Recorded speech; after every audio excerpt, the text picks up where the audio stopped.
Bonjour et bienvenue dans un nouvel épisode de Podcast Sexiste, le podcast qui parle de genre et d'égalité en Corse. Aujourd'hui, je voudrais que l'on parle du droit des enfants et de la protection des enfants. Pour cela, je suis accompagnée d'Arnaud Gallet, activiste pour le droit des enfants, d'Alexandre Chanéac, chargé de prévention dans l'association Colosse au pied d'argile, de Paul Maerten et Jérôme Viard de l'association C3S, Patricia Jacques, directrice et juriste au CDAD de Corse du Sud, Johanna Giovanni, avocate en Corse, Edeline Coinde, responsable de l'UAPED à l'hôpital d'Ajaccio, Gabrielle et Liora Noémie du collectif Enfantiste, et Marie Abenanti et Sandy Pujol-Lato, réalisatrice du court-métrage La Confrontation. Enfin, il y aura également la participation d'Evelyne Ferry du CIAS du pays ajaccien et organisatrice du marché des jeunes à Ajaccio. Donc nous allons dans un premier temps définir le droit des enfants, notamment avec des témoignages de jeunes. Ensuite, nous allons parler de la protection des enfants et d'où nous en sommes. Et enfin, ce qu'il faudrait mettre en place. Commençons tout de suite par définir le droit des enfants avec des jeunes, du marché des jeunes. Moi, je dirais que le droit,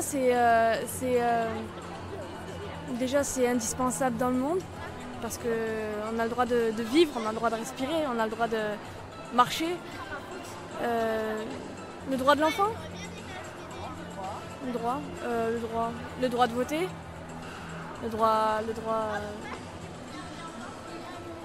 mais je sais pas trop.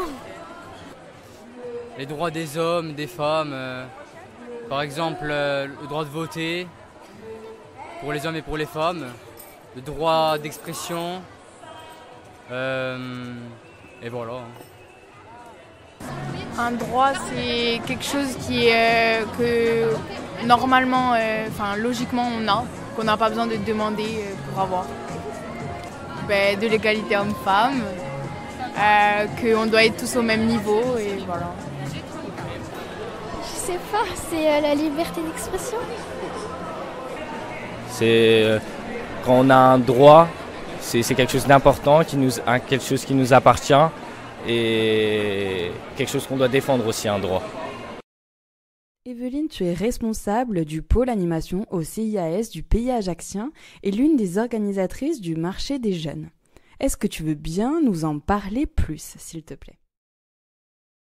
Alors, les prémices du marché des jeunes, il faut voir que cette action est née en 2001.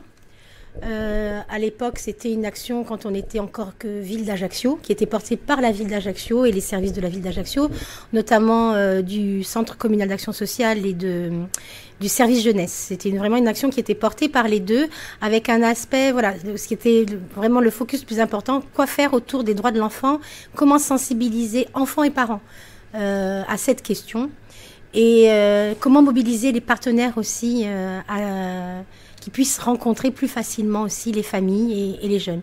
Et très vite est née cette action de créer un grand marché aux puces pour les enfants, mais où il y aurait la présence de partenaires et de stands d'information autour de la prévention, santé, de l'information, de l'accès à la culture, au sport, les addictions, la prévention de la délinquance, vraiment sur de grandes thématiques. Et les partenaires étaient présents pour donner de l'information et sensibiliser les jeunes comme les visiteurs à ces questions-là. Évidemment, c'est dur après de rester toute une journée. Le marché des jeunes a grossi de plus en plus. Au départ, il y avait une centaine d'exposants. Puis on avait une telle demande, c'était d'ailleurs au Palais des Congrès. Le Palais des Congrès ne suffisait pas. On a été sur la place Mio sous chapiteau sur 2 jours, puis sur la place du Diamant sur 3 jours. Avec l'équipe toujours mobilisée, mais ça faisait beaucoup d'enfants. Et puis on est heureusement intégré le Palatine. Et puis le Palatine nous a accueillis pour organiser cette journée. Et les stands d'information se sont transformés sur un point info jeunesse pour pouvoir organiser cette information. Et pour la donner beaucoup plus directement, comme on est à la mode du tote bag, j'allais dire, chaque enfant reçoit dans son tote bag un minimum d'informations et tout le monde reçoit cette information. Et ils ont la possibilité, s'ils se posent une question, qu'ils soient exposés en visiteur, d'aller sur le point Info Jeunesse, demander plus d'explications ou sinon de rencontrer les partenaires sur un autre temps. Patricia, tu es juriste et directrice du Conseil départemental d'accès au droit de Corse du Sud. Est-ce que tu peux nous en dire un peu plus sur le droit des enfants pour commencer ?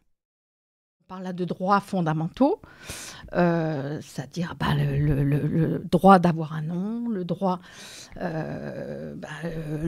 d'avoir accès au sport, aux loisirs, à la culture, d'avoir...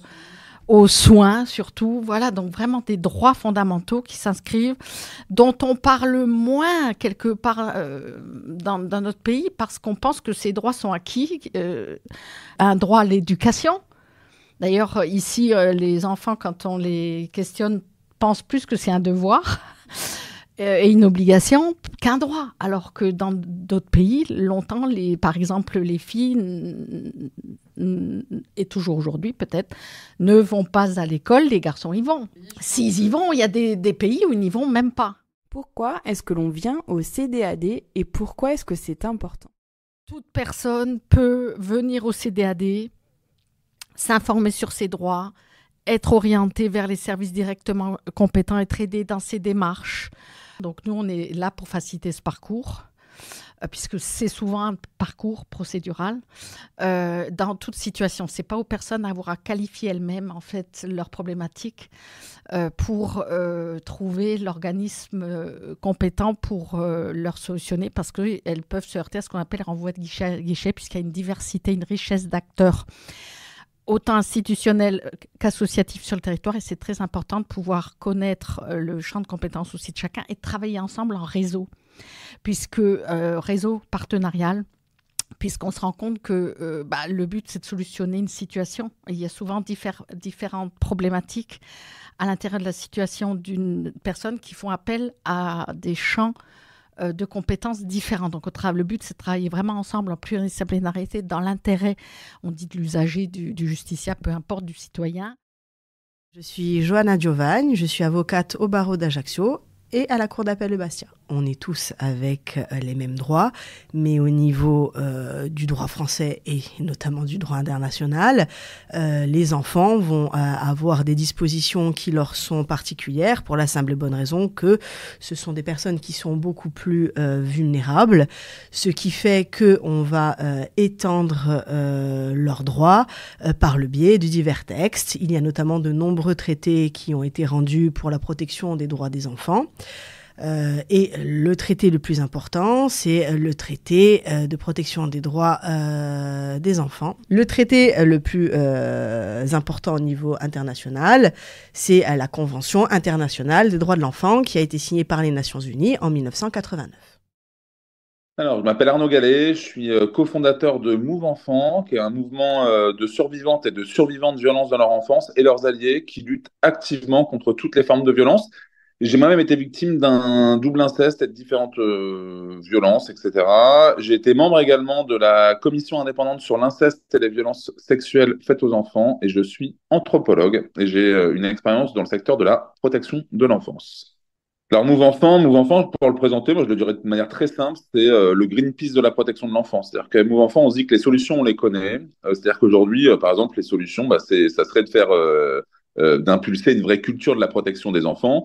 Et malheureusement, on voit bien qu'il n'y a pas de volonté politique, en fait. Donc, on reste dans une forme d'immobilisme. Donc, à Move Enfant, ce qu'on fait de différentes manières, soit par des actions de mobilisation où on vient dire au bout d'un moment, ce qui se passe là, c'est pas normal. Par exemple, quand il y a, je sais pas, un prêtre pédocriminel qui est encore en fonction, etc. Donc, on vient faire des actions de mobilisation. On fait aussi des actions de sensibilisation ou de mobilisation autres, mais on va dire plutôt de démocratie participative avec comment dire, des citoyennes, des citoyens. C'est comme ça qu'on est venu notamment en Corse, avec la caravane de lutte contre les violences sexuelles faites aux enfants. Et puis, on va nous-mêmes essayer d'agir au maximum sur la scène médiatique pour être en capacité, en fait, de lutter contre la culture de la pédocriminalité, culture des violences faites aux enfants. Et c'est notre cheval de Troie. Alors pour moi, quand on parle de droits des enfants, en premier lieu, c'est le fait de reconnaître les enfants comme sujets de droit. Et ça semble évident comme tel, et en fin de compte, non, pas du tout. C'est-à-dire qu'on voit bien que les enfants, pendant très longtemps, on les a considérés comme appartenant à leurs parents, etc. ou autres, et donc on les a pas du tout considérés comme des êtres humains. Et c'est essentiel, en fait. Ça, c'est la première entrée avant d'être sur tous les droits, parce qu'après, l'évocation pour moi des droits de l'enfant, c'est bien entendu en lien avec la Convention internationale des droits de l'enfant qui a été ratifiée en 1989 par tous les pays et ratifiée par la France en 1990. Donc ça, c'est aussi important. Et là, se déclinent différents droits. Le droit à avoir une identité, le droit au loisir, le droit, comment dire, à ne pas être maltraité. Enfin bref, il y a différents droits qui existent dans la Convention en tant que telle. Et pour moi, c'est essentiel. C'est-à-dire qu'aujourd'hui, d'ailleurs, on voit bien que tous ces droits-là, on les connaît pas. Enfin, faut demander aux personnes autour de nous. Il y a très peu de gens qui les connaissent. Et malheureusement, pour revenir à l'action de Move Enfant, on voit bien que nous, ce qu'on souhaite, c'est de passer en fait de la convention aux actes, en fait, c'est-à-dire qui permettent de se dire vraiment que tout le monde les connaît et donc de les faire vivre. Parmi les droits, il y a aussi, je sais pas, l'accès aux soins, l'accès aux droits, il y a bref différentes choses, l'accès à l'enseignement pour toutes et tous, etc., etc. Enfin bref, il y a toutes ces questions-là. Écoutons Gabriel et Liora Noémie nous définir l'enfantisme qui fait écho avec ce que nous disait Arnaud. L'enfantisme, c'est un mouvement social et politique qui a pour but de promouvoir l'égalité, la dignité et le respect de l'enfant, l'adolescent, adolescente et adulte, mis sur le même plan en termes de droits et pas en termes de devoirs, comme en fait on le voit beaucoup dans la société où la société demande toujours des choses aux enfants, adolescents, adolescentes. Et nous, ce qu'on dit et ce qu'on veut remettre à sa place, c'est que c'est les adultes qui ont des devoirs envers les enfants et pas l'inverse. Les enfants, eux, ont des droits. Et donc, l'enfantisme lutte pour les droits des enfants, leur protection, le respect, évidemment, de leurs besoins fondamentaux et de leurs droits fondamentaux, qui sont pas aussi uniquement des préoccupations de l'ordre privé, familial, mais qui est d'ordre public et même d'ordre de politique publique, parce que, tout simplement, les enfants, adolescents et adolescentes, c'est un quart de la population. Tout ce qui les concerne, ça ne peut pas rester uniquement de l'ordre du privé. L'enfantisme, ça consiste pas à opposer enfants et adultes de façon irréconciliable, c'est-à-dire il ne s'agit pas de mettre les enfants d'un côté, les ados de l'autre côté, puis les adultes. Justement, c'est un des seuls rapports de domination où il y a systématiquement et automatiquement une transition de la catégorie de dominé à dominant ou dominante. Donc, c'est vraiment une domination très particulière parce que justement, en fait, cette idée de catégoriser, de segmenter, ça a été un des mécanismes fondamentaux pour installer cette domination adulte, c'est-à-dire séparer les enfants et les mettre dans des écoles, dans des classes d'âge. En fait, la séparation, elle est au cœur de toutes les dominations. Donc déjà, nous, au collectif Enfantis, le but, c'est déjà d'éviter de toujours reproduire cette séparation entre toutes les catégories d'âge. Ensuite, l'enfantisme, ça n'implique pas de nier les différences. Enfin, ça peut sembler paradoxal avec ce que je viens de dire, mais en fait, l'idée, c'est pas de nier les différences entre enfants et adultes. Il ne s'agit pas de dire qu'un enfant de 3 ans, par exemple, va être exactement pareil qu'un adulte quand on a 40. Et on est très vigilante et vigilant à ce sujet. L'autre écueil, on pense que c'est la question de l'adultification des enfants et des jeunes personnes. C'est-à-dire, c'est pas parce que ces jeunes personnes sont dominées que d'un coup, du jour au lendemain, on va leur donner les clés pour tout décider à leur place, ensuite les responsabiliser pour ces actions. C'est pour ça que quand on fait de l'autodéfense, quand on promeut justement l'idée que plutôt que ce soit toujours les adultes qui protègent les enfants, ce serait important de penser comment est-ce qu'on peut donner dès le plus jeune âge, notamment à travers une éducation au consentement et à la vie sexuelle et affective, comment est-ce qu'on peut donner en fait les outils pour se protéger, se préserver. Et quand on parle de ces sujets-là, de l'autodéfense des enfants, on nous répond souvent, mais en fait, c'est de la responsabilisation, de l'adultification. Et nous, justement, on est très attentifs et attentives à ce que cette autodéfense, en fait, elle ne devienne pas un levier pour culpabiliser, donner des responsabilités complètement disproportionnées par rapport à l'âge. Donc l'enfantisme, c'est aussi ça, c'est aussi un courant de pensée, c'est un courant de recherche qui permet euh, de resituer, en fait, d'où est-ce que vient notre conception de l'enfant et de réaliser que ce que nous on perçoit comme l'enfant, c'est vraiment une idée extrêmement récente, c'est une idée qui est liée à la modernité et à notre modernité occidentale française. Le collectif Enfantiste, il a été créé en avril 2022 par Claire Bourdille.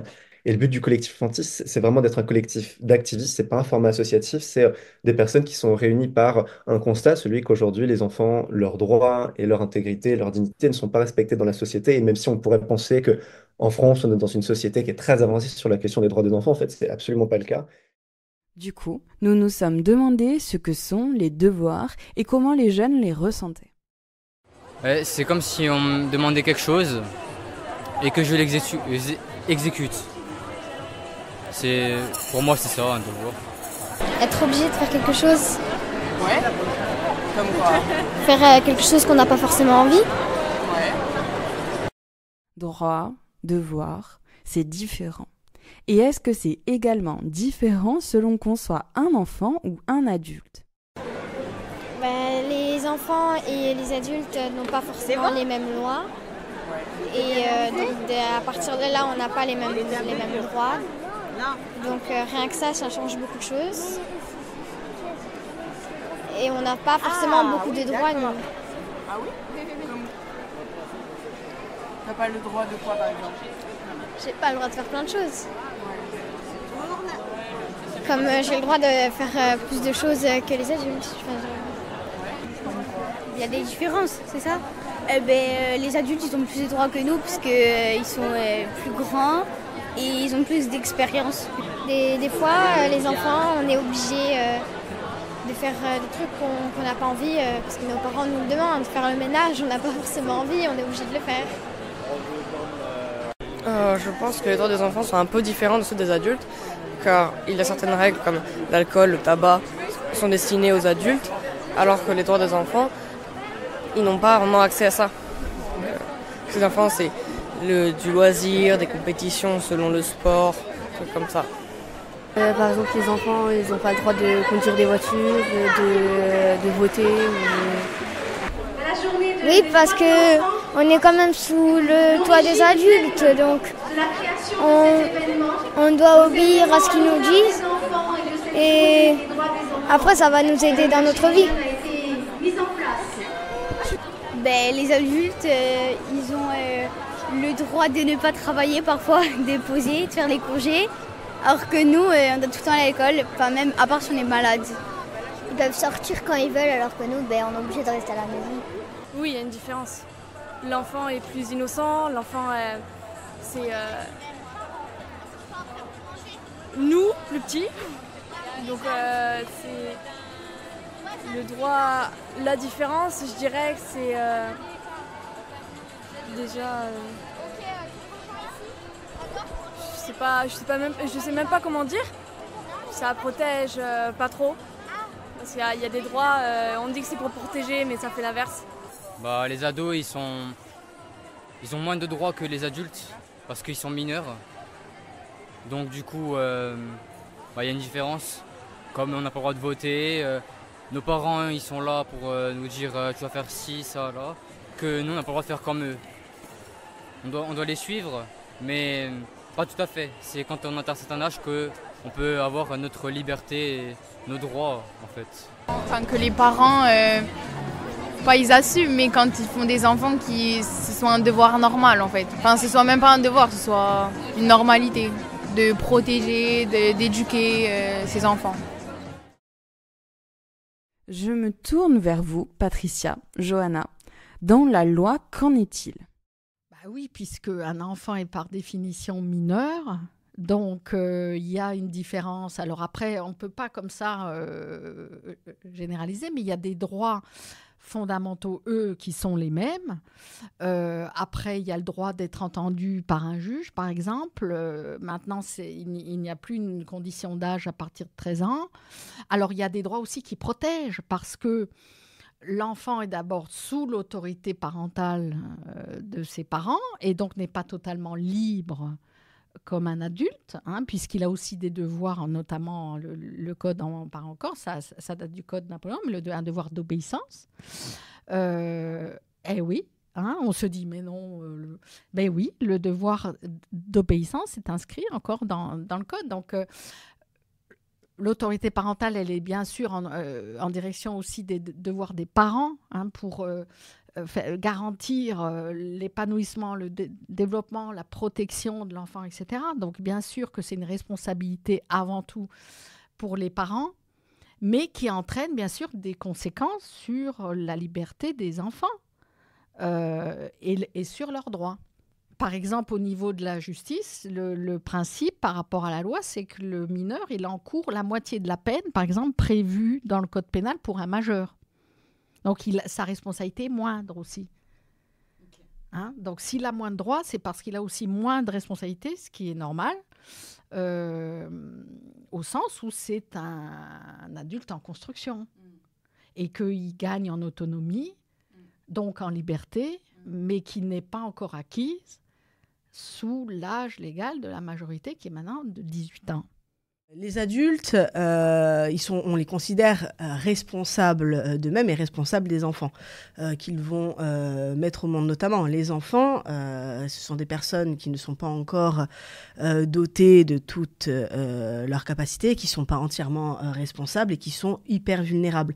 Ce qui fait qu'on va les surprotéger, qu'on a créé des structures pour les protéger, on a créé un juge spécialisé, le juge des enfants, pour protéger les enfants en danger, et il y a divers textes qui vont mettre en avant les enfants. Par exemple, dans la convention que je te citais tout à l'heure, il y a le principe de l'intérêt supérieur de l'enfant. Autrement dit, l'intérêt, quand il y a un enfant, c'est son intérêt qui prime au-delà de toutes les autres considérations. Ils sont vulnérables, on doit les protéger. D'accord. Et dans les faits ? Moi, je pense que la première lacune qu'on peut, comment dire, énoncer, c'est, par exemple, est-ce que les enfants eux-mêmes connaissent leurs droits? Moi, je suis pas convaincu. Je pense que les droits de l'enfant, en fait, on en parle en se disant les enfants ont des droits, les enfants ont des droits, les enfants ont des droits. Bon, ok, très bien. Sauf que ce soit les enfants, mais aussi les parents et l'ensemble de la société, en fait, on ne les connaît pas. On pourrait imaginer, donc, déjà, un, de les sensibiliser au niveau de l'école. Deux, pourquoi pas d'avoir une information pour les parents? Moi, j'y pense. Je prends un exemple. On a tout gamin, tout enfant qui naît a un carnet de santé. Pourquoi est-ce que dans le carnet de santé, on rappelle pas les droits des enfants, etc. C'est quelque chose qui pourrait être fait, au moins qui permet de dire directement aux parents, au regard aussi de ses responsabilités, parce que quand on est parent, bah, on endosse une responsabilité qu'on appelle quand même l'autorité parentale. Et au regard de cette autorité parentale, bah, la connaissance des droits fondamentaux quand même des enfants, moi, ça me semble quand même quelque chose d'important, que les parents d'ailleurs en aient connaissance. Après, ils en font ce qu'ils veulent, mais au moins, ça permet quand même de les avoir à portée de main.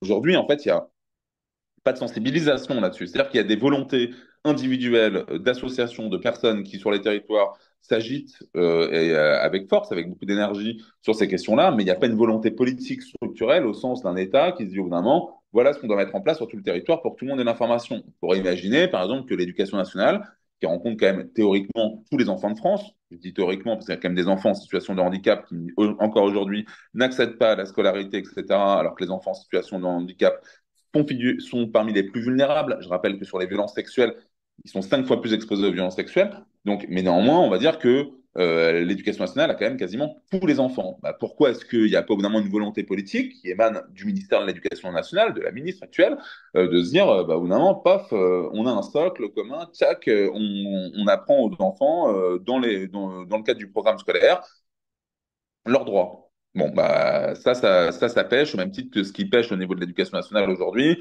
c'est l'éducation à la vie affective, relationnelle et sexuelle, ou l'éducation à la vie affective, relationnelle et intime, parce qu'on a dû le rebaptiser, parce que certains disaient, au secours, on va pas parler de sexualité aux enfants en bas âge, etc., donc on l'a rebaptisé. Mais pourquoi est-ce qu'il y a uniquement 15% des établissements scolaires aujourd'hui qui font cette éducation à la vie affective, relationnelle et sexuelle? Bon, bah, c'est un sujet, et c'est pareil. Ça dénote quoi? La loi existe, par exemple, sur cette question-là, puisque ça date de 2001. Bah, ça veut dire qu'il n'y a pas de volonté politique d'appliquer la loi, comme sur plein d'autres sujets. Mais là, en l'occurrence, on parle d'enfants qui sont par la suite en danger, on parle de professionnels qu'on pourrait sensibiliser, on parle de citoyennes, de citoyens qu'on pourrait sensibiliser, et on voit bien que malheureusement, ce n'est pas une priorité, donc c'est quand même interrogeant, ça nous questionne, nous, par rapport à ça. Aujourd'hui, la grosse difficulté, c'est aussi en matière de recrutement, par exemple. C'est-à-dire que les métiers bah, de la protection de l'enfance, comme les métiers de ce qu'on appelle les métiers comment dire, de l'humain, sont sous-payés. Donc, ça veut dire qu'on a une crise aujourd'hui de l'emploi, avec une crise de vocation, et donc de vraies difficultés pour faire vivre les établissements, avec le risque aussi, évidemment, qui est plusieurs intervenants là où il devrait y en avoir qu'un seul, etc., pour s'assurer en fait d'un lien durable avec l'enfant et donc avec des vrais préjudices au niveau de l'enfant. Ça, c'est peut-être le premier point quand on parle directement d'association et on va dire plutôt sur le côté association gestionnaire. Après, je dirais que de manière générale, les grosses difficultés aujourd'hui, c'est que bah, comme l'enfance n'est pas une priorité, les enfants sont pas une priorité, bah, on a l'impression d'être, enfin, c'est opération moulin à vent, quoi. On est dans une situation où finalement, on peut être des fois entendu, mais on va dire qu'on est simplement entendu, c'est pas suivi d'action. C'est-à-dire qu'on dit c'est hyper intéressant a priori, par contre, c'est pas suivi d'action. Et donc, la difficulté majeure, c'est ça, en réalité, c'est de remporter des victoires pour la protection des enfants, en sachant que, encore une fois, le constat est fait, il est fait à différents titres. D'ailleurs, si je reparle des associations de protection de l'enfance gestionnaires, on sait qu'aujourd'hui, il y a quand même des conseils départementaux à qui on confie, ou des collectivités territoriales à qui on confie une responsabilité au regard d'enfants, notamment qui sont placés, enfants de la protection de l'enfance, enfants de l'ASE, comme on dit par moment, donc de l'aide sociale à l'enfance. Et quand il y a des problèmes qui se passent, on se rend compte très rapidement qu'il n'y a pas de contrôle au niveau des professionnels, qu'il n'y a pas de contrôle au niveau des associations, qu'il n'y a pas. Enfin bref, on est dans un truc où on se dit les enfants sont tellement pas une priorité que finalement, personne n'est inquiété dans cette histoire. C'est-à-dire quand il y a un problème, on inquiète uniquement les professionnels sans voir la responsabilité du conseil départemental.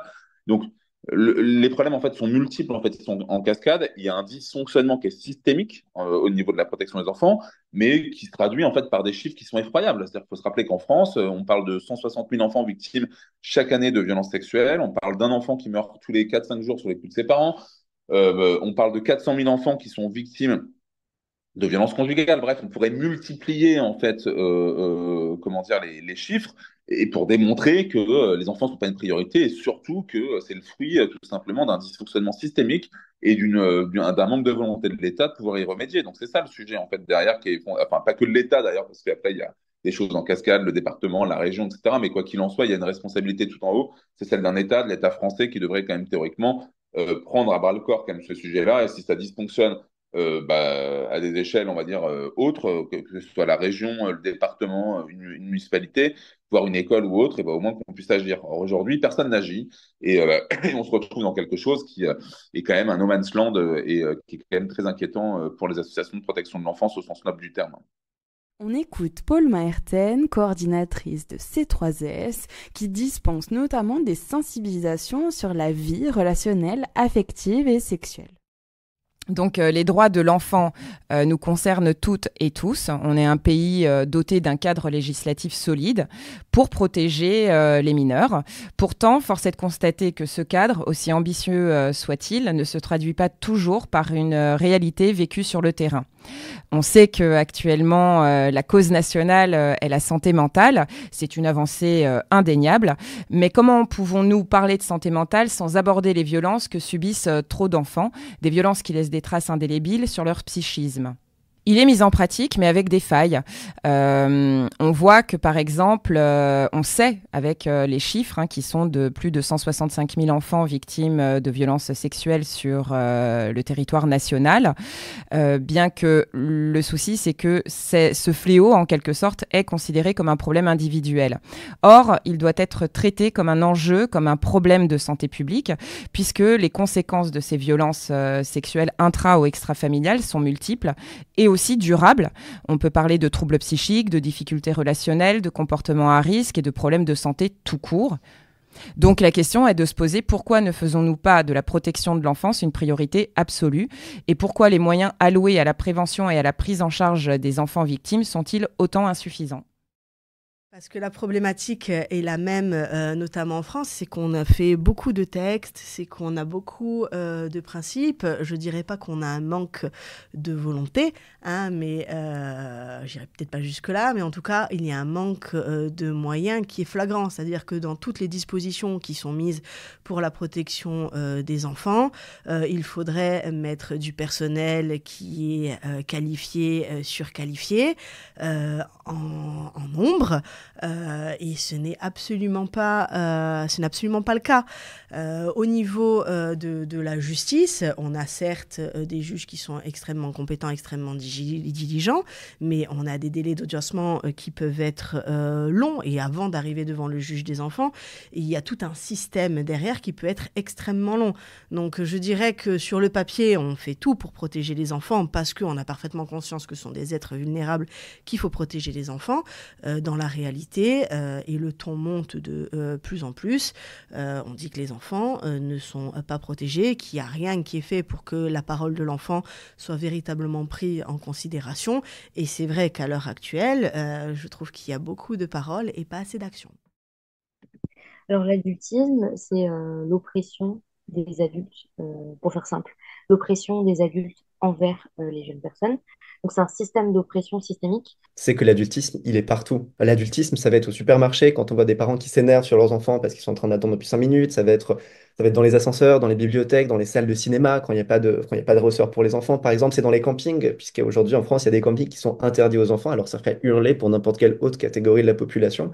Mais là, pour les enfants, aujourd'hui, c'est normal d'avoir des lieux qui sont interdits aux enfants. Et c'est bien sûr à l'école. Je veux dire, combien d'enseignants, d'enseignantes, malheureusement, par manque de formation ou par épuisement, en viennent à avoir des comportements violents envers les enfants. C'est la vidéo qu'on a vue au début de l'année. On a vu une maîtresse de maternelle violenter une enfant de 3 ans. C'est aussi dans la famille, puisqu'aujourd'hui, la famille, c'est le principal lieu de violence commis contre les enfants. Donc même les lieux qui sont censés garantir l'épanouissement des enfants, garantir leur éducation, leur protection, en fait, c'est les premiers lieux qui vont être dangereux pour les enfants. Moi, je vais te parler d'un point de vue juridique. Lorsqu'il y a, par exemple, des parents qui ont une attitude inadaptée ou des parents qui sont maltraitants, il va y avoir des signalements. Il va y avoir des structures qui sont habilitées à mener des enquêtes. Je pense, par exemple, à la CRIP, qui peut être saisie, qui va pouvoir mener une enquête au sein des familles, justement pour vérifier la prise en charge, si ces enfants au sein de leur foyer sont parfaitement bien pris en charge, si les parents ont une posture qui est parfaitement adaptée, mais ne serait-ce que ça, au moment de la saisine qu'il saisit, bien souvent c'est l'école qui va faire une saisine, mais l'école va parfois attendre pour faire la saisine. Quand ils font la saisine immédiatement, il faut encore que le signalement arrive à la CRIP, que la CRIP le prenne en charge. À la limite, ça, c'est peut-être ce qui va le plus rapidement, qui est le plus rapide. Mais ensuite, il faut qu'il y ait toute une enquête. Et l'enquête, ça peut prendre beaucoup de temps, parce que même de leur côté, manque de moyens, manque de personnel. Et ça devrait pas être aussi long. Et une fois que l'enquête est terminée, il y a plusieurs possibilités. Ou alors les parents, ou alors il n'y a rien, c'est un signalement, mais finalement, il s'avère qu'il n'y a aucune difficulté au domicile. Tant mieux. Ou alors, on a constaté qu'il y avait des anomalies et les parents acceptent d'être pris en charge dans le cadre d'une mesure d'assistance éducative administrative, donc qui acceptent la présence des services sociaux à leur domicile et de collaborer avec les services sociaux. Mais est-ce qu'on a assez de personnel à ce niveau-là pour pouvoir aider régulièrement l'intégralité des familles qui sont en difficulté? Je peux d'ores et déjà te dire que non. Donc il va forcément y avoir une sélection de la famille qui en a le plus besoin, et on va parfois mettre un petit peu de côté les familles qui ont besoin, mais un petit peu moins que les autres, parce que manque de personnel parce que manque de moyens. Donc là, c'est dans le meilleur des cas, parce que si véritablement on a une très grave problématique qui est révélée dans le cadre de cette enquête et que nous avons des parents qui ne collaborent pas, il y a une saisine du juge des enfants. Le juge des enfants est spécialisé véritablement pour s'occuper des cas qui sont importants et quand il y a les enfants dits en danger. Et dans ces cas-là, le juge a plusieurs possibilités. Il peut décider, sur la base de ce rapport, de placer les enfants en institution. Il faut savoir que, par exemple, en Corse, on n'a pas de pouponnière. Donc, si l'enfant est tout petit, c'est compliqué pour placer un enfant dans une famille d'accueil. On n'a pas assez de familles d'accueil. Il y a des enfants qui sont en attente de familles d'accueil parce qu'il n'y a pas assez de familles d'accueil en Corse pour pouvoir les accueillir. On peut aussi les placer dans des familles, chez des personnes qui sont tiers dignes de confiance, qui sont des membres parfois de la famille. C'est pas toujours la meilleure solution, mais c'est parfois la seule solution. Donc ça, c'est dans les cas les plus graves. Ensuite, la juge d'enfant peut aussi décider qu'il y ait une mesure d'assistance éducative judiciaire, donc avec des éducateurs, des assistantes sociales qui interviennent régulièrement dans les familles pour aider les familles. Mais à mon sens, je le vois dans les dossiers, ils n'interviennent pas assez souvent, pas par manque de volonté, mais par manque de moyens et par manque de personnel, parce que c'est extrêmement difficile d'être toujours présent pour l'intégralité des familles de manière assez constante. Et j'ai déjà vu des cas où ils n'interviennent pas le week-end. Ils n'interviennent pas. Après, quand il y a les vacances scolaires, il y a la plupart des personnes qui sont en vacances, ce qui est normal. Ça reste des salariés. Donc, on a une problématique à ce niveau-là. Pas assez de personnel. Volonté, mais véritablement un manque de moyens à ce niveau-là. Et là, je te parle véritablement dans le cadre des mesures d'assistance éducative. Si on y va dans les enfants, dans la maltraitance avec le côté pénal, ne serait-ce que la prise en charge. Alors, il y a quand même eu des évolutions au niveau de la loi. Maintenant, les enfants sont entendus obligatoirement dans le cadre d'une procédure Mélanie, donc, ils vont être filmés. Aujourd'hui, et c'est très récent, on a une structure à l'hôpital justement pour entendre, l'UAPED pour entendre les enfants. Encore faut-il qu'elle soit saisie dans le cadre de la procédure pénale. Moi, j'ai encore des cas où je suis obligée de dire, mais attendez, c'est la mère qui a été victime, mais les enfants directs, mais les enfants étant témoins. Aujourd'hui, la loi dit enfant témoin de violence conjugale, enfant victime directe. Donc, en fait, il faut plus collatéral, direct.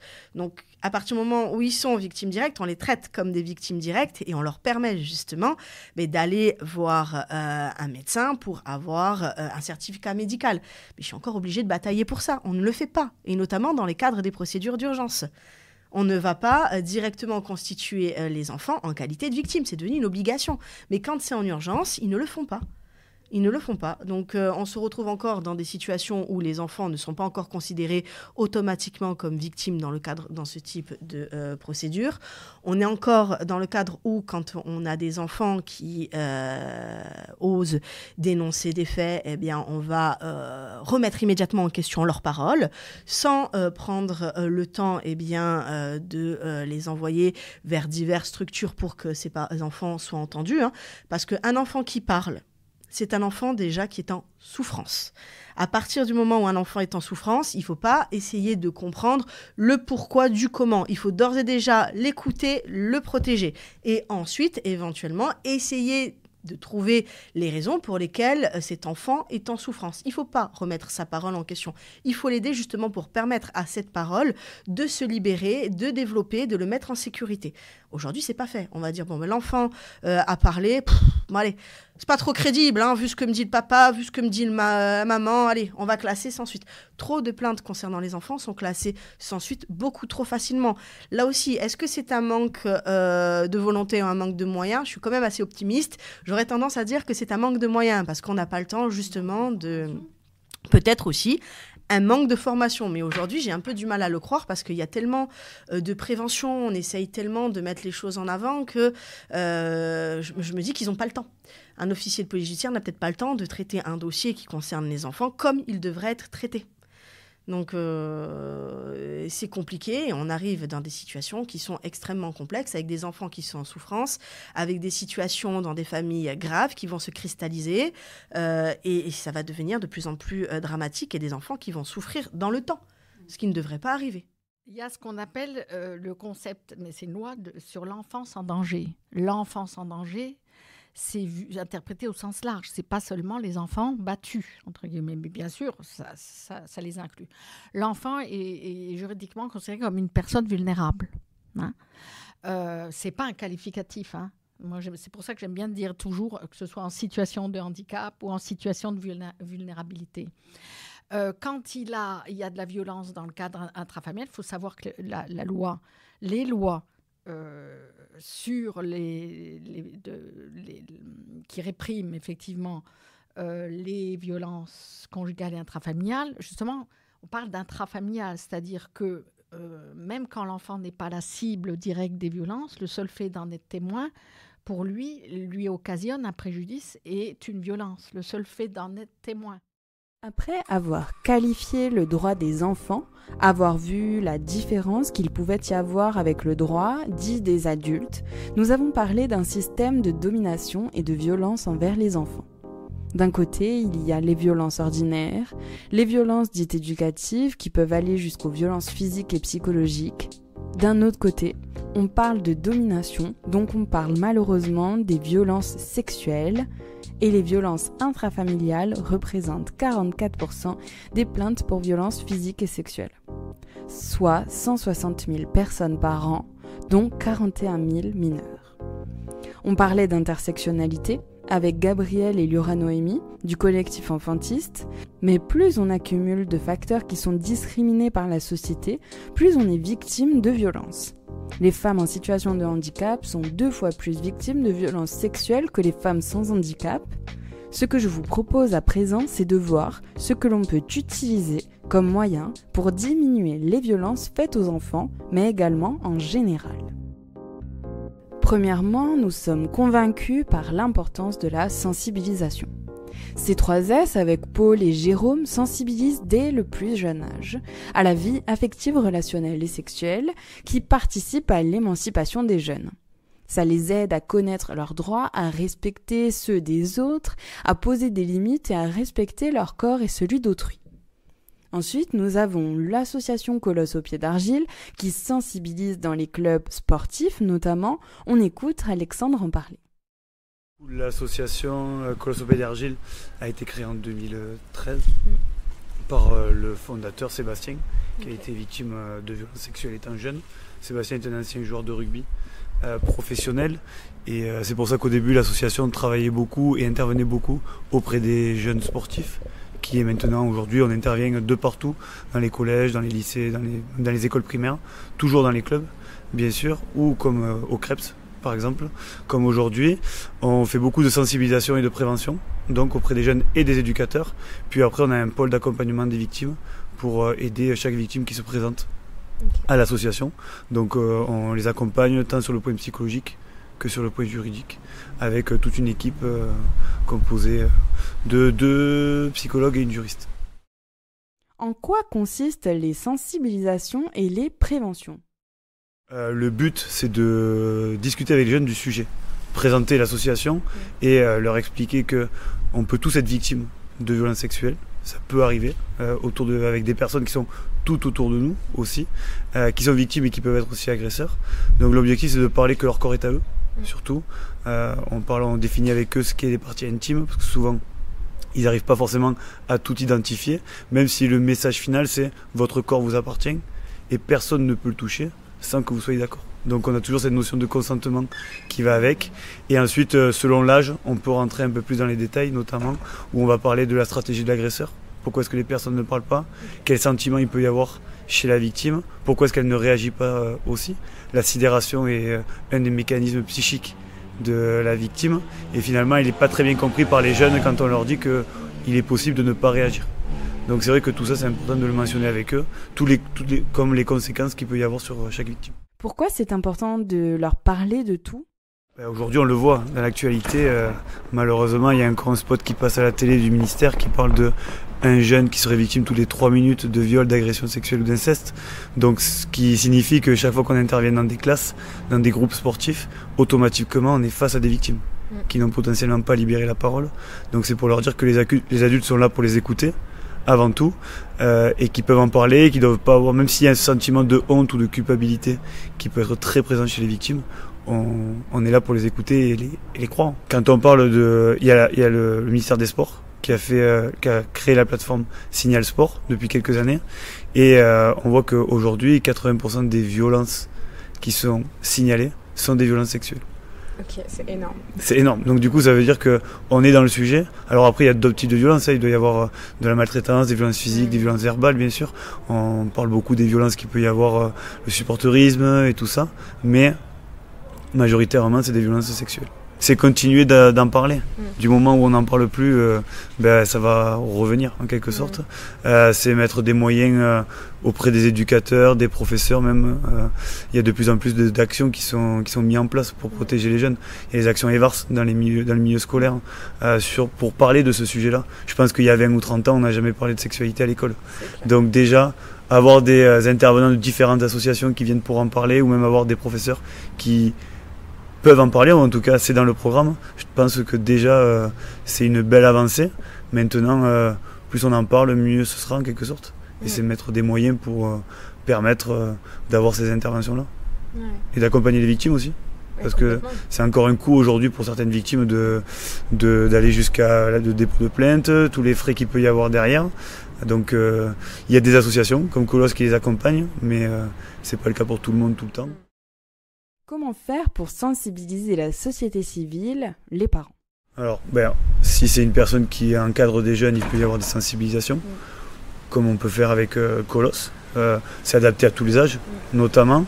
On mène, nous, de notre côté, des formations sur connaître et reconnaître les violences sexuelles aussi, savoir agir, comment agir et qui prévenir. On a des formations écoute à la parole, recueil de la victime, qui sont très importantes parce que ça peut être la première fois qu'une personne va parler à un adulte qui, pour cette personne, c'est une adulte de confiance. Donc si on n'a pas le bon code ou en tout cas la bonne attitude, ça peut fermer la parole et ne plus avoir cette libération à vie. Donc on a toutes ces formations-là qu'on peut mettre en place, nous, de notre côté, chez Colosse. Okay. Donc on fait partie des associations qui luttent sur ce sujet-là à notre façon. D'autres font différemment. Et c'est ce qui permet aussi d'avoir tout cet ensemble qui permet peut-être d'avoir une société où on va en parler. On fait des réunions publiques pour informer sur le sujet. Ouais. Mais vraiment, quand on parle de l'auteur des violences sexuelles, on dit que la plupart du temps, c'est une personne qu'on connaît. Ouais. C'est presque jamais un inconnu. Alors, c'est arrivé, mais c'est quasiment jamais un inconnu. Et que la plupart du temps, c'est dans le milieu familial. Souvent on me pose la question en faisant ce travail, ton fils, tu veux plus qu'il fasse du sport, tu veux plus le mettre à l'école, je dis malheureusement si demain il est victime, il a plus de chances d'être victime par une personne qui est proche de moi, voire par moi-même, faut être honnête, que par son professeur des écoles ou son éducateur sportif. Donc c'est sensibiliser les jeunes au maximum et leur dire que leur corps, encore une fois, on revient à ce qu'on disait au début, leur appartient, et faire prendre conscience aux parents qu'il est possible de leur en parler. La sexualité n'est pas tabou et c'est un peu ça qu'on veut donner comme idée aux parents. On dit souvent aux enfants de ne pas partir avec un inconnu. Ouais. On peut aussi leur dire que n'importe qui peut leur faire subir des violences et quelles qu'elles soient. On peut être mal à l'aise face à une personne que l'on connaît très bien. On peut en parler.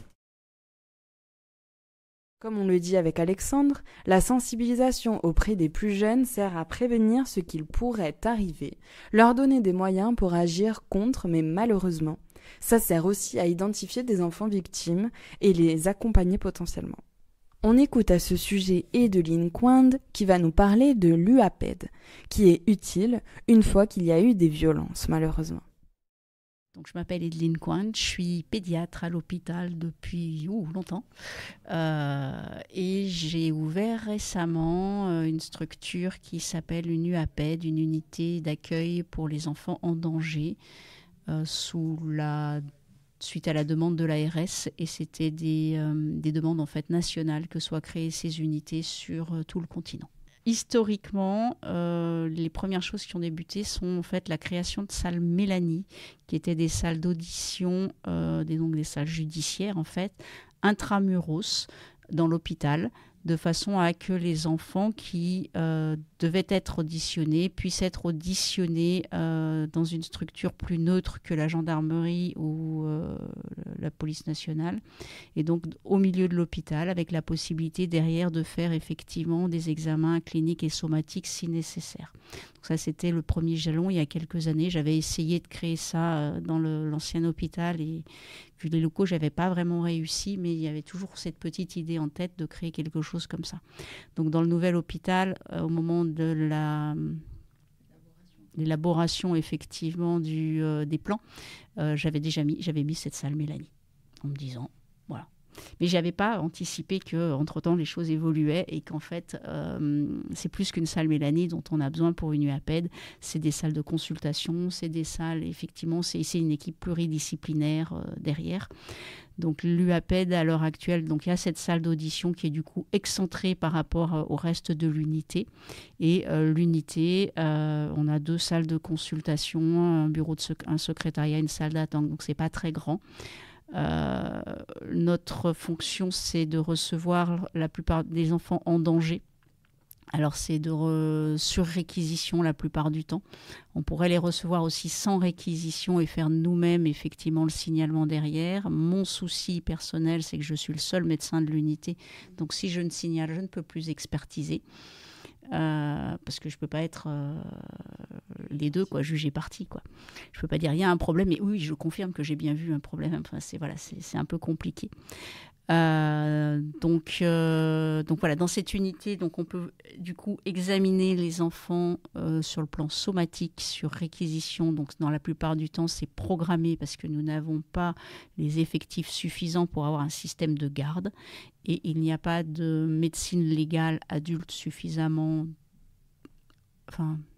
forte en nombre pour qu'elle aussi un système de garde. Donc en fait, il n'y a pas de garde de médecine légale sur la Corse, en tout cas pour les agressions sexuelles. À ma connaissance, à Bastia non plus, bien qu'eux, ils ont plus de médecins légistes et je crois qu'il y a une ligne de garde, mais plus sur autre chose, pas sur les agressions. Donc il n'y a pas de ligne de garde sur ça sur la Corse. Donc nous, c'est sur rendez-vous programmé. Avec la possibilité de voir du coup un médecin et une psychologue dans la foulée. On a aussi une assistante sociale qui travaille avec nous, donc qui peut nous débrouiller des situations où les familles peuvent les rencontrer en amont ou en aval de notre entretien. Donc la première phase de notre travail, c'est de répondre à la justice. Donc on a une réquisition avec des questions et on va répondre à la justice. Le but étant d'évaluer en fait les conséquences de l'agression, du traumatisme de l'enfant sur sa vie.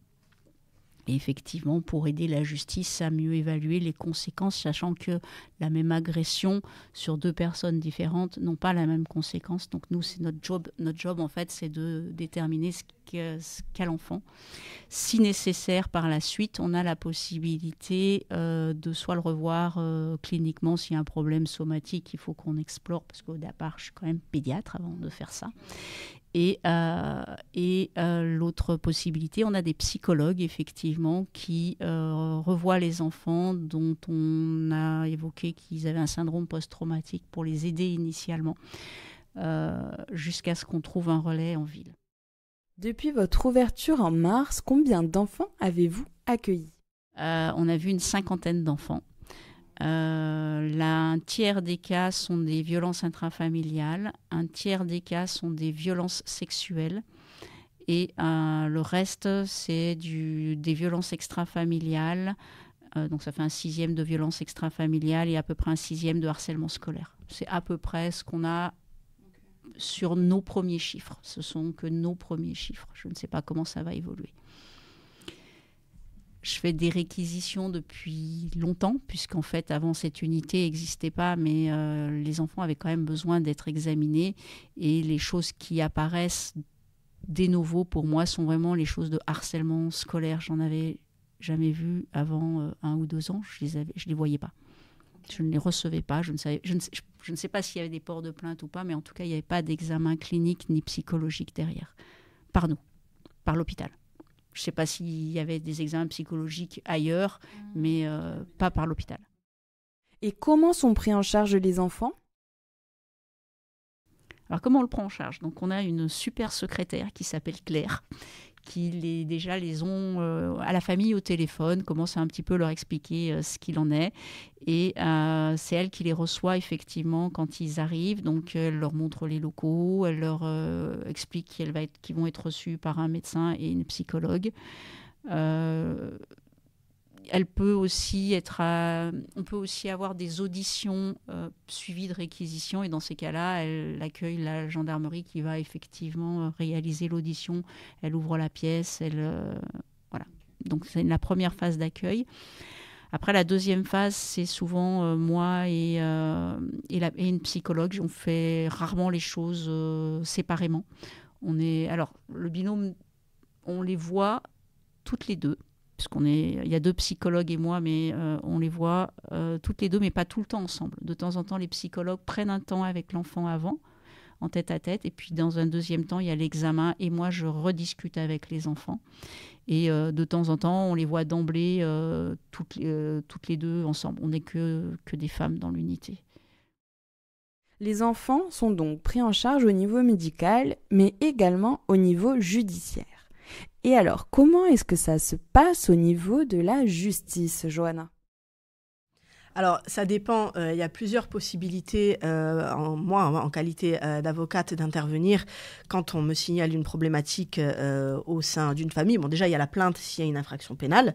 Mais s'il y a une infraction pénale avec une plainte, ce qu'un avocat peut faire, il peut saisir le juge aux affaires familiales en urgence pour protéger l'enfant. Par exemple, si un parent dit qu'il y a des faits de violence graves au sein du domicile de l'autre parent, je peux saisir le juge des affaires familiales pour demander la suspension du droit de l'autre parent dans l'attente notamment de mesures d'enquête, l'enquête pénale, expertise psychologique, enquête sociale. Ça, c'est une possibilité et c'est d'ailleurs en fait ce qui doit se passer immédiatement parce que tant qu'il n'y a pas de jugement, les deux parents ont exactement les mêmes droits. Si s'il y a un jugement et qu'il y a des soupçons de maltraitance au domicile de l'autre parent, mais que le parent, spontanément, sans faire aucune procédure, décide de ne pas présenter l'enfant, alors qu'il y a un jugement, qu'il y a une obligation, on pourra se retourner contre ce parent.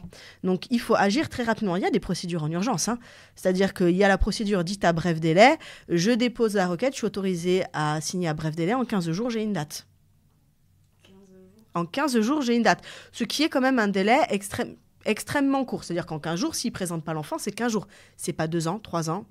Donc ça peut aller extrêmement vite et avoir une décision très très rapidement. Si la décision est favorable, naturellement, il n'y aura pas de poursuite judiciaire derrière pour non-représentation d'enfants. Tout est possible, mais il faut vraiment être rapide, il faut vraiment être diligent. Si il y a vraiment une urgence des enfants qui sont en danger, on peut également saisir le juge des enfants. Mais le mieux dans un premier temps, c'est saisir le juge des affaires familiales pour avoir une décision extrêmement urgente parce que c'est lui qui est compétent en matière d'autorité parentale. Les enfants sont pris en charge au niveau médical et s'il y a procédure judiciaire, il peut y avoir confrontation au tribunal. La difficulté, c'est qu'on ne sait pas réellement comment ça se passe. On a besoin d'identification. C'est pour ça que Marie et Sandy ont co-réalisé un court-métrage sur ce sujet qui se nomme La confrontation. On écoute. Alors, moi, je m'appelle Marie Abenanti, je suis réalisatrice et je fais aussi du casting à côté. Et donc, j'ai co-réalisé, co-scénarisé un film qui s'appelle La Confrontation, qui est un court-métrage. Moi, je m'appelle Sandy Pujol-Latour, je fais du montage. Et La Confrontation, c'est le premier projet que j'ai écrit et réalisé avec Marie. Alors, le court-métrage, c'est l'histoire de Maxime, une adolescente qui a 17 ans, et qui va être confrontée à son parrain lors d'une confrontation, qui a abusé d'elle lorsqu'elle était enfant.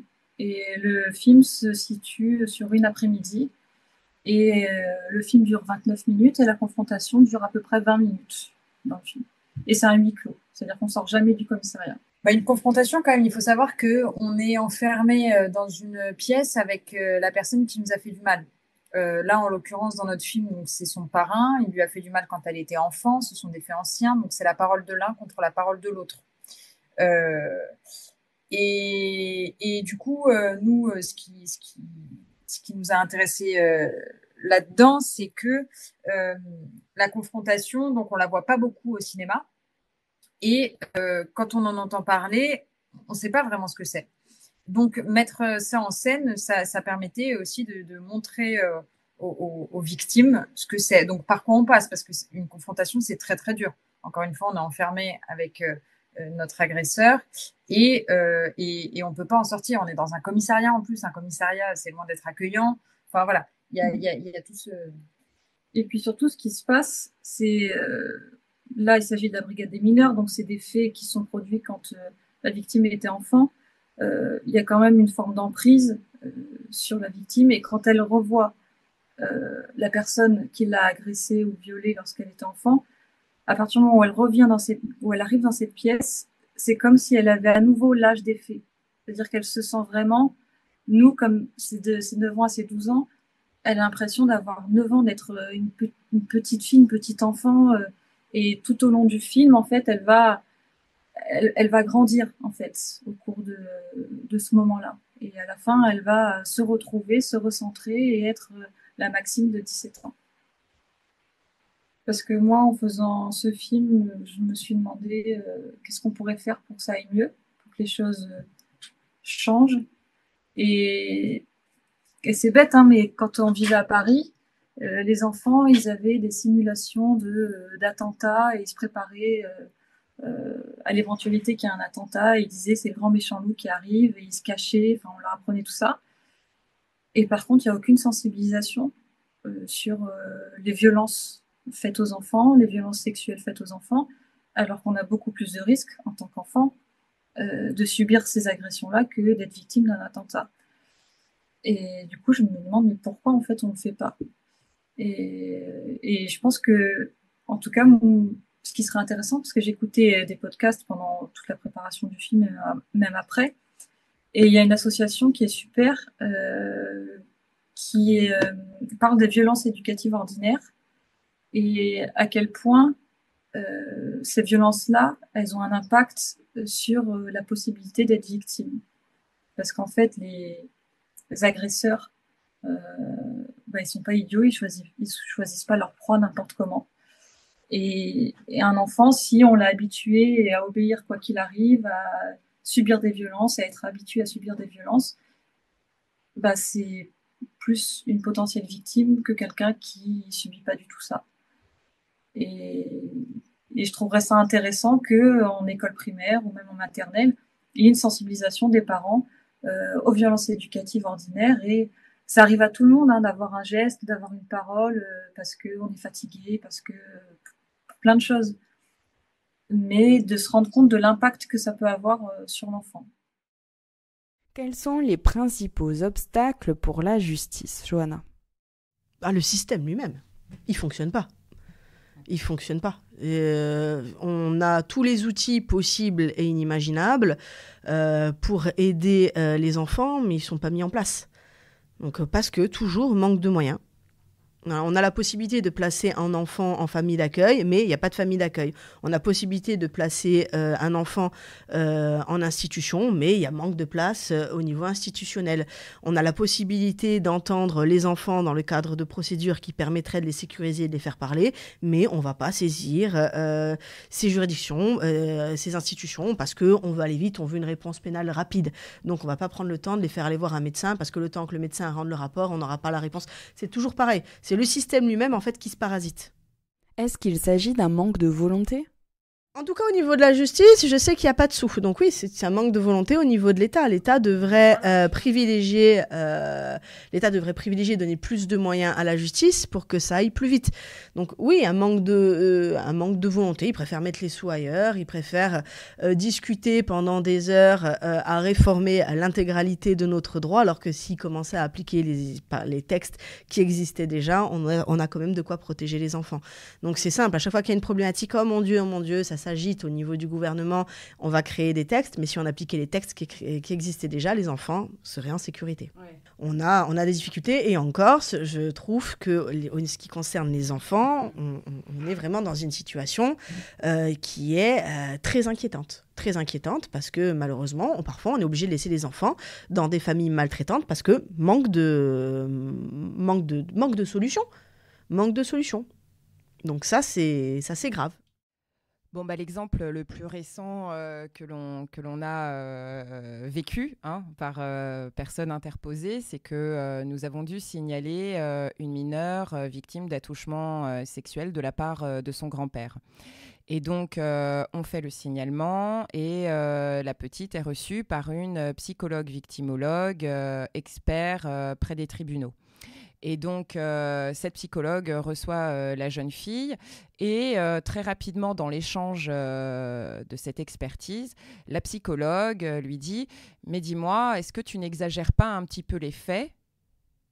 Bon, cette question, quand il y a une mineure victime, en fait, cette question fait en sorte que la personne en face ne peut plus se sentir écoutée et donc ne peut plus continuer à raconter. Si le professionnel de santé en face remet en question sa parole, qu'est-ce qui se passe ? Donc, on est bien dans un système où on a des professionnels de santé qui s'occupent des mineurs. Mais est-ce que la prise en charge est comme elle devrait être ? C'est-à-dire, notamment, par exemple, si on prend le protocole NICHT, dont on parle régulièrement, qui a été créé au Canada il y a plus de 30 ans, et où des professionnels comme la Maison Protection des Familles sont formés, le commissariat est formé, donc sur le recueil de la parole de l'enfant. Est-ce qu'à un moment donné, les psychologues victimologues ont été formés à ce protocole précisément ? Et peut-être que l'une des ambitions qu'il devrait y avoir, c'est de sensibiliser et former un maximum de libéraux aussi, que ce soit les psychologues libéraux, les psychiatres, même en médecine, entre guillemets, alternative, en sophrologie, etc. Enfin, toute personne recevant un public. Ça peut être aussi les médecins libéraux, puisque les médecins sont quand même en première ligne des enfants, parce qu'une angine, une gastro, on va chez le médecin. Donc le médecin généraliste ou le pédiatre, peut-être qu'il faudrait aussi former ou tout du moins sensibiliser ces professionnels de santé qui sont en première ligne, mais aussi nos politiques, c'est-à-dire qu'un maire de village qui connaît parfaitement sa population, peut-être le former aussi aux violences sexuelles intra ou extrafamiliales, parce que eux aussi sont en première ligne de savoir ce qui se passe au sein de leur propre population. Donc on voit bien que c'est général et qu'il n'y a pas que les professionnels de santé à former. Bien, ce que j'en pense aujourd'hui, c'est que dès qu'il s'agit d'évoquer la question des violences sexuelles faites aux mineurs, donc qui entre en ligne de compte dans le cadre des droits de l'enfant, eh bien, il n'y a pas beaucoup d'écoute de la part des institutions, de manière générale, bien qu'il y ait quelques exceptions, et je pense notamment à la communauté d'agglomération de Bastia, qui a entendu l'importance de s'emparer de ce sujet-là.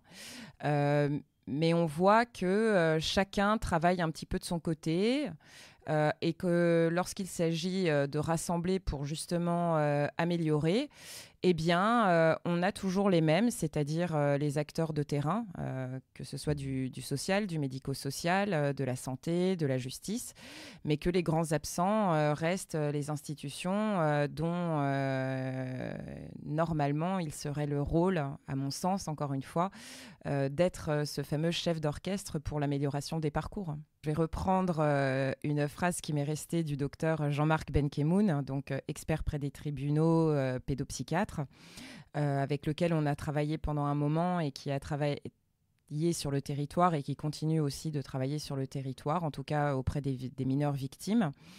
Il a dit un jour « Rien ne changera tant qu'il n'y aura pas un ministère de l'enfant ». Eh bien, tu parles de système, tu parles de problèmes systémiques. En fait, effectivement, le jour où il y aura un ministère dédié à l'enfant, les choses bougeront. Mais on voit bien que la France, et particulièrement la France par rapport à d'autres pays d'Europe, est bien en retard sur les droits de l'enfant, sur sa protection. Je rappelle encore une fois que Emmanuel Macron, en tant que chef du gouvernement, a été taclé par l'ONU en janvier 2024. Alors c'est passé inaperçu, mais il a été retoqué sur le fait que la France ne protégeait pas ses enfants. Nous sommes en novembre 2024, donc 10 mois après. Qu'y a-t-il de changé sur le territoire national ? La question, je la pose, et en même temps, on a tous une réponse, c'est qu'il ne s'est pas passé grand-chose. Quels sont les principaux défis que tu rencontres, Johanna ? Faire entendre la parole des enfants, de dire que la parole des enfants doit être entendue et elle doit être mise en avant tout. Et ça, à chaque fois que j'explique que l'enfant a parlé, on va toujours me dire... Oui, il a parlé, mais voilà, il est en conflit de loyauté, il est instrumentalisé par un tel, il dit ça pour faire plaisir à un tel, on ne doit pas les croire sur parole, il y a des éléments qui vont dire le contraire. Tout le monde, à chaque fois que ça peut être du simple officier de police judiciaire, parfois à la juridiction. C'est toujours extrêmement compliqué, ça va toujours dépendre sur qui on tombe, ça va toujours dépendre en fait sur les éléments du dossier, tous les cas sont extrêmement différents. Donc ça, c'est la parole de l'enfant aujourd'hui n'est pas encore assez entendue, à mon sens, assez mis en avant. On va dire oui, mais. Et d'abord, alors dites oui, je protège. Oui, j'écoute, je protège, et ensuite j'essaye de comprendre pourquoi on en est arrivé là. À la limite. Mais en attendant, l'enfant va parler, puis il va rester là. Après avoir parlé, moi, ça me sidère de voir qu'en fait, il y a des situations qui se cristallisent et il y a des enfants qui sont mis directement en danger par l'inertie, parfois, des services en tout genre. Un expert ne peut pas se permettre de demander à un enfant, es-tu sûr de vouloir envoyer cette personne en prison? D'avoir du jugement. Elle n'est pas juge. Elle est psychologue, experte. Elle a eu cette formation d'expertise. Elle ne peut pas poser ce genre de questions. Elle n'est pas juge.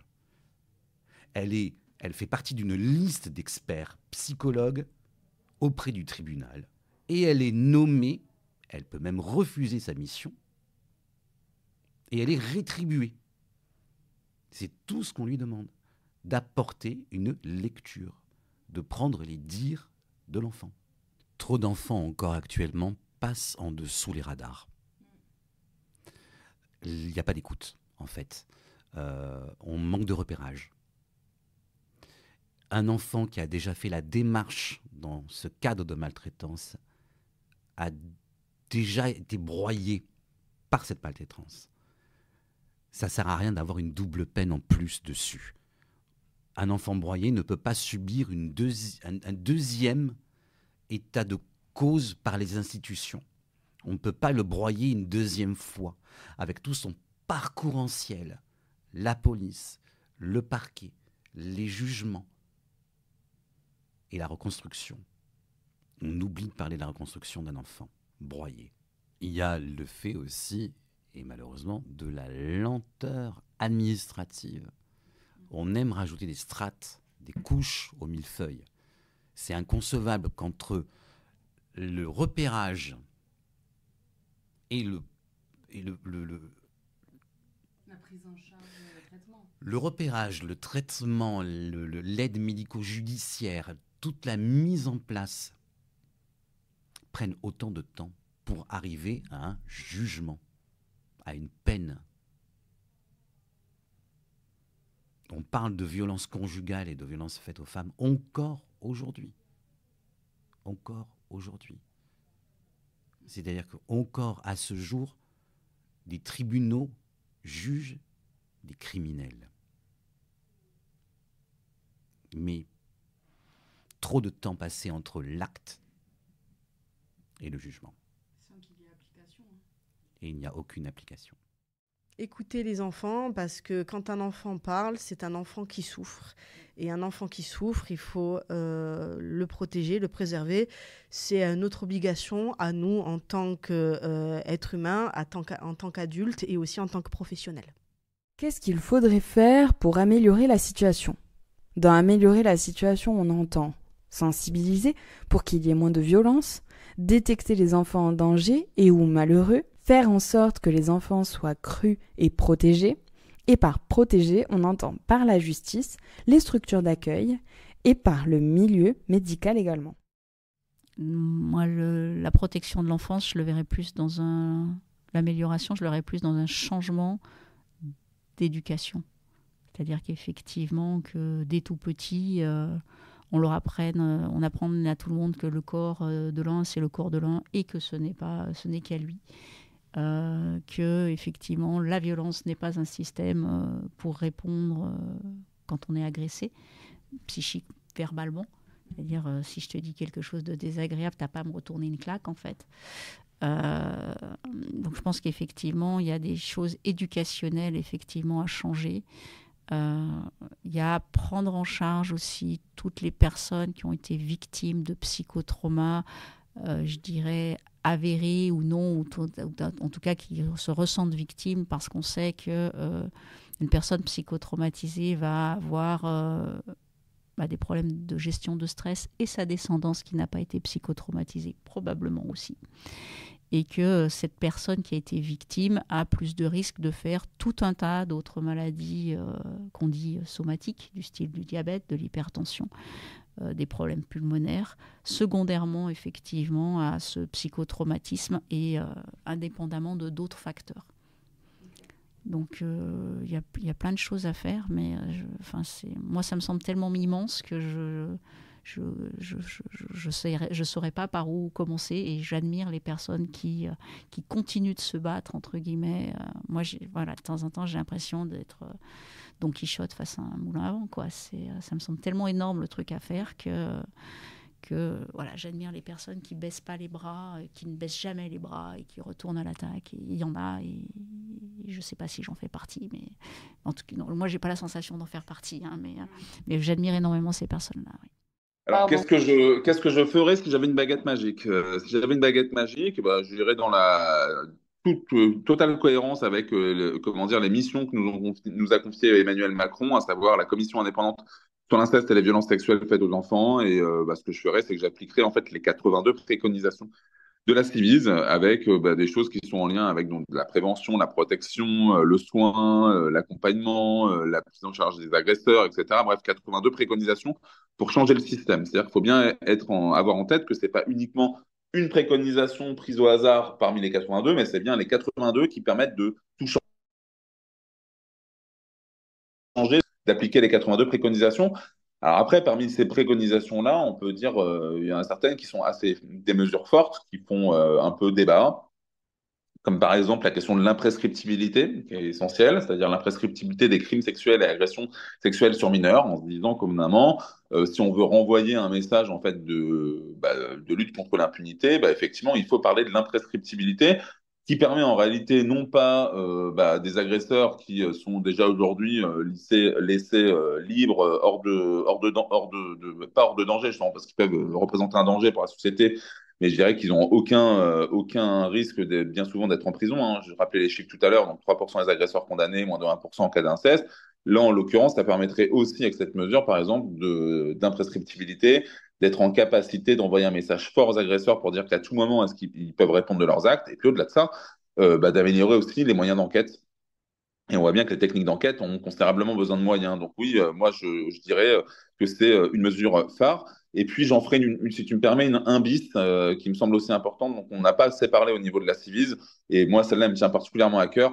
C'est d'être en capacité, une bonne fois pour toutes aussi, de mieux condamner la non-dénonciation de crimes et agressions sexuelles. Parce que tout simplement, on voit bien que on est toujours à penser à une forme de dualité entre un agresseur et une victime. En réalité, c'est ce que montrent aujourd'hui toutes les situations qu'on a de violences sexistes et sexuelles, qu'on parle de l'affaire Depardieu, de l'affaire Abbé Pierre, de l'affaire, enfin bref, toutes les affaires, c'est qu'en réalité, beaucoup de gens savaient, et finalement, il y a très peu de personnes sur le banc des accusés. Et je pense que c'est essentiel de renvoyer aussi ce message-là, c'est-à-dire de se dire que quand on sait quelque chose et qu'on ne fait pas son travail de citoyen, à savoir de le dénoncer au niveau de la justice, voilà, de le signaler, et ben, ça signifie qu'au bout d'un moment, il faudrait peut-être répondre de ces actes. Or, aujourd'hui, il y a très peu de personnes qui sont condamnées. Moi, je trouve insupportable toutes ces situations qu'on voit aujourd'hui, d'ailleurs, de lutte contre les violences, enfin, de violences par faites aux enfants, notamment, je pense aux enfants de l'aide sociale à l'enfance. Il y a des conseils départementaux, pour moi, qui devraient être sur le banc des accusés parce qu'ils ont une responsabilité au regard, effectivement, du fait que ce soit des enfants placés et qui ne le sont jamais. Je pense notamment à l'affaire qu'il y a eu récemment, qu'on a appelée l'affaire de Châteauroux, avec les enfants qui ont été maltraités dans des conditions ignobles par des assistants familiaux, etc. Et finalement, on ne s'est pas posé la question de se dire, bah, tiens, finalement, sur le banc des accusés, il y a 3 départements, à savoir le département du Nord, le département de la Creuse, le département de l'Indre, qui aurait dû figurer sur le banc des accusés. Ça pose de problème à personne, puisque les enfants de l'aide sociale à l'enfant, je veux dire de cette manière-là, sont des enfants de personne. Bah, moi, je pense qu'à un moment donné, il faudrait peut-être qu'on commence par protéger les enfants qui sont encore plus à protéger que les autres, à savoir les plus vulnérables, à savoir les enfants placés, les enfants en situation de handicap, pour que ça puisse profiter à toutes et à tous. Je pense qu'il faut qu'on arrive à vraiment impulser collectivement une vraie culture de la protection des enfants, protection des femmes. On voit bien que les sujets sont imbriqués, c'est-à-dire que les mécanismes sont les mêmes. Et à un moment donné, il faut, dans un État-providence, qu'il y ait une vraie culture de la protection. Et ça passe par des lois, mais pas que. Ça passe par une loi intégrale au niveau qui est portée aussi par la Fondation des femmes et un collectif en fait féministe qui s'est mis autour de la Fondation des femmes. Et ça passe donc par une volonté politique, ça passe par une volonté aussi citoyenne qui doit au bout d'un moment s'inscrire voilà, dans des actions concrètes.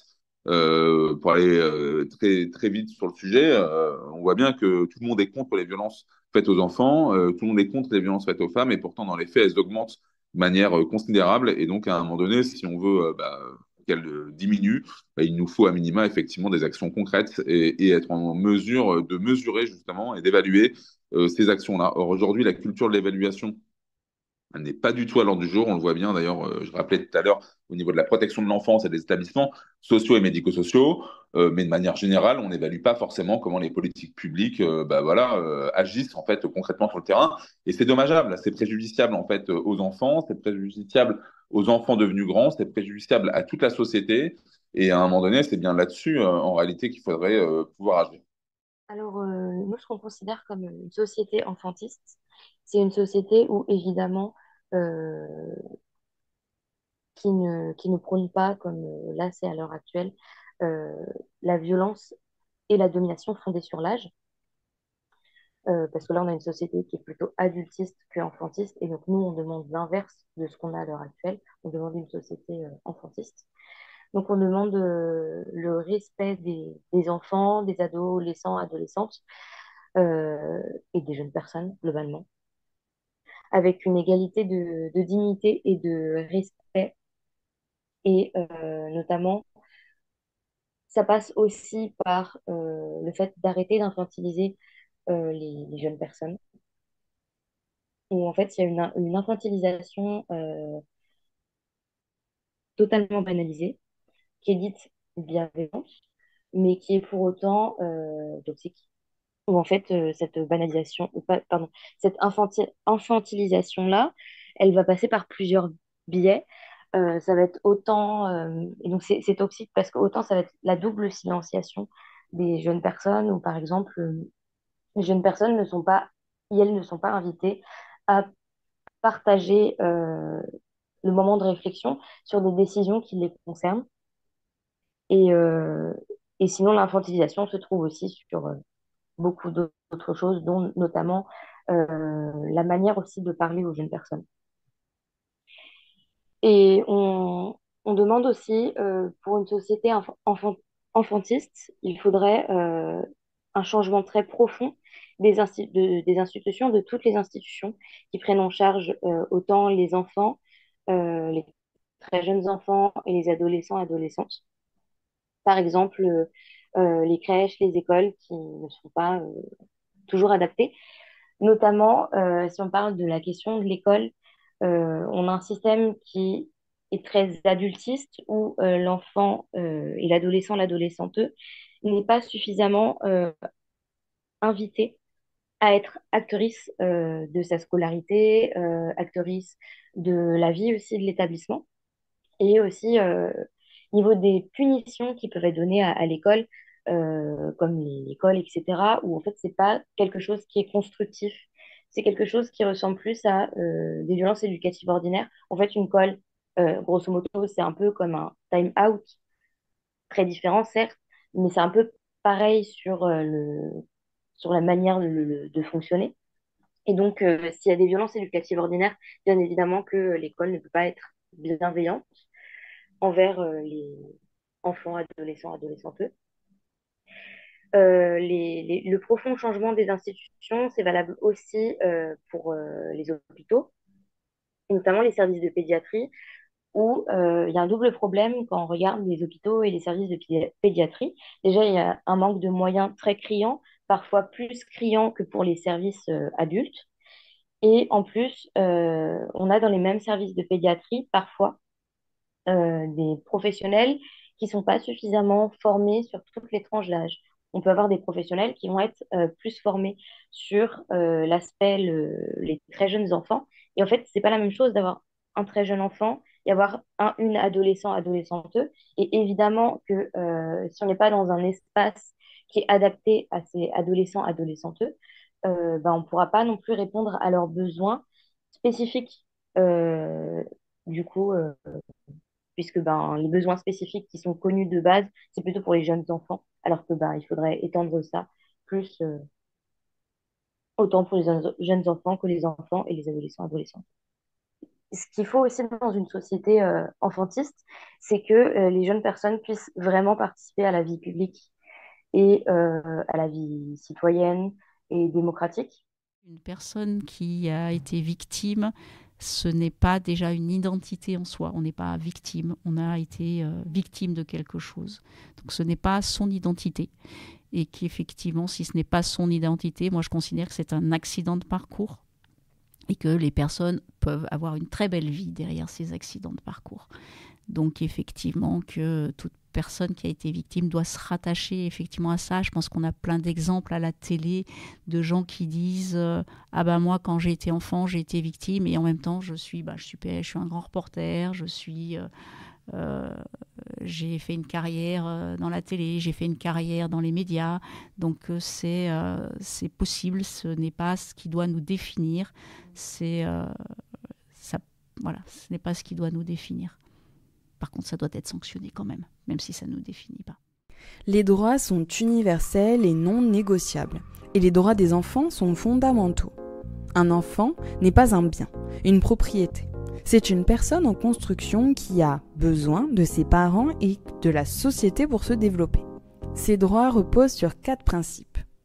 La non-discrimination, l'intérêt supérieur de l'enfant, donc c'est-à-dire que chaque décision ou action doit viser à son bien-être, son développement et sa protection, le droit à la survie et au développement, qu'il soit physique, mental ou émotionnel, et enfin la participation.